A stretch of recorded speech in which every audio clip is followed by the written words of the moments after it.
Aujourd'hui, nous renouvelons les liens avec le Père Matteo Pettinari, personne chère qui nous a quittés il y a 2 ans.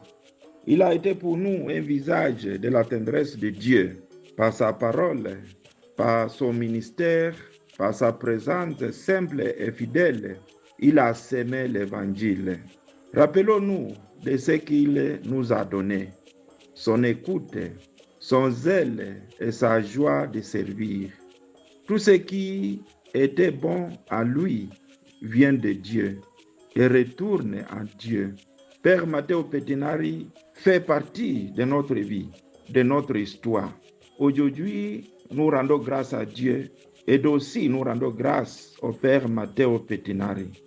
Et répondons à la question de la mort qui nous a séparés par la foi en Dieu, avec un regard d'espérance solide qui se fonde sur la mort et la résurrection de Jésus-Christ. L'Évangile nous invite chaque jour à réfléchir sur notre vie et à voir si nous méritons le royaume de Dieu. La seule chose qui nous fait à être sauvés, c'est notre amour pour Dieu et pour nos frères et sœurs. Le plus bel hommage que nous puissions rendre au Père Matteo Pettinari, c'est de continuer ce qu'il a commencé.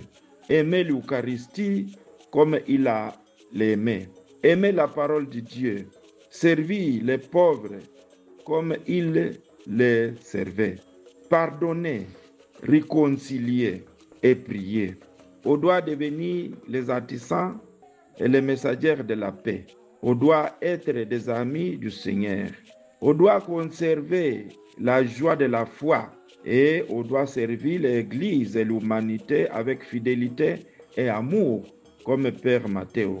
Toute notre vie doit nous préparer d'entrer de ce monde du Père.